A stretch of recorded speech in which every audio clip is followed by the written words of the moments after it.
కేవలం సన్న బియ్యానికి 500 రూపాయలు బోనస్ ఇస్తామని తాము చెప్పలేదని తమ వ్యాఖ్యలను కొందరు వక్రీకరించారని అన్నారు డిప్యూటీ సీఎం భట్టి విక్రమార్క.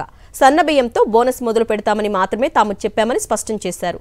కాంగ్రెస్ పార్టీకి రైతుల్లో పెరుగుతున్న మద్దతును తట్టుకోలేక ప్రతిపక్షాలు అక్కసు వెళ్లగక్కుతున్నాయని మండిపడ్డారు. ప్యాడీ ప్రొక్యూర్మెంట్ సెంటర్స్ ద్వారా కొనుగోలు కేంద్రాలను ప్రారంభించి రైతులకు ఇబ్బంది లేకుండా కేవలం 3 రోజుల్లోనే వాళ్ళ అకౌంట్స్లో డబ్బులు వేసే విధంగా చేస్తున్న కార్యకలాపాలని ఈ రాష్ట్రంలో ఉన్నటువంటి ప్రతిపక్ష పార్టీలకు సంబంధించిన కొద్దిమంది పెద్దలకి రుచించట్లేదు. తడిసిన ధాన్యాన్ని కూడా కొంటా ఉంది. మాకంటే ముందుగానే సెంటర్లు స్టార్ట్ చేసి రైతులు ఆదుకుంటుంది అనేటువంటి అక్కస్తో ఈరోజు రాష్ట్ర ప్రభుత్వం పైన తప్పుడు అవాకులు చవాకులు మాట్లాడుతూ ఉన్నారు.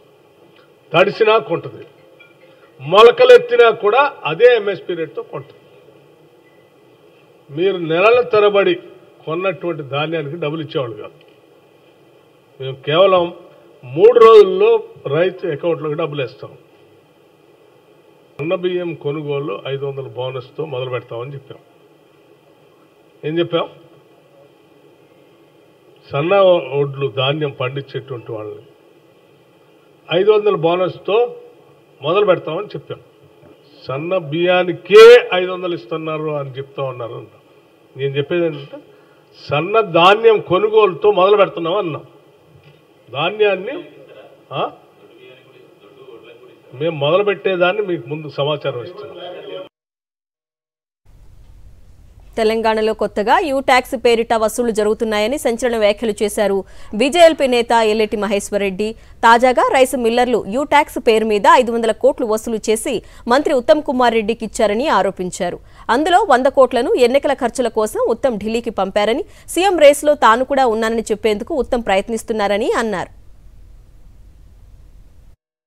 కొత్తగా యూ ట్యాక్స్ పేరు మీద ఈ ధాన్యం అధికంగా జోకినటువంటి రైస్ మిల్లర్లు యూ ట్యాక్స్ పేరు మీద మరి మంత్రి గారికి ఎంత ఇస్తూ ఉన్నారు, అధికారులకు ఎంత ఇస్తున్నారు చెప్పాల్సినటువంటి అవసరం ఉన్నది. నాకున్న సమాచారం ప్రకారం 500 కోట్ల రూపాయలు మొన్న చేతులు మారితే ఉత్తమ్ కుమార్ రెడ్డి గారు దాంట్లో నుంచి 100 కోట్ల రూపాయలు పార్టీ ఫండ్గా మొన్న ఎలక్షన్లో ఢిల్లీకి పంపిన మాట వాస్తవం కాదా? మీ కేసీ వేణుగోపాల్కి నువ్వు 100 కోట్లు ఇచ్చి నీ మిత్ర సహచర మంత్రులు ఇస్తున్నారు, నేను ఇవ్వకుంటే మళ్ళీ వెనుకబడిపోతా, రేపు అవకాశం వస్తే నేను రేసులోకి వెళ్ళి తప్పుకోవాల్సి వస్తుంది, నేను కూడా రేసులో ఉన్నానని చెప్పుకోవడానికి కోసం నువ్వు 100 కోట్ల రూపాయలు ఢిల్లీకి పంపిన మాట వాస్తవం కాదా? మరి మొన్న వసూలు చేసిన 500 కోట్లకెళ్ళి నువ్వు ఇచ్చిన మాట కూడా వాస్తవం కాదని అడుగుతున్నా.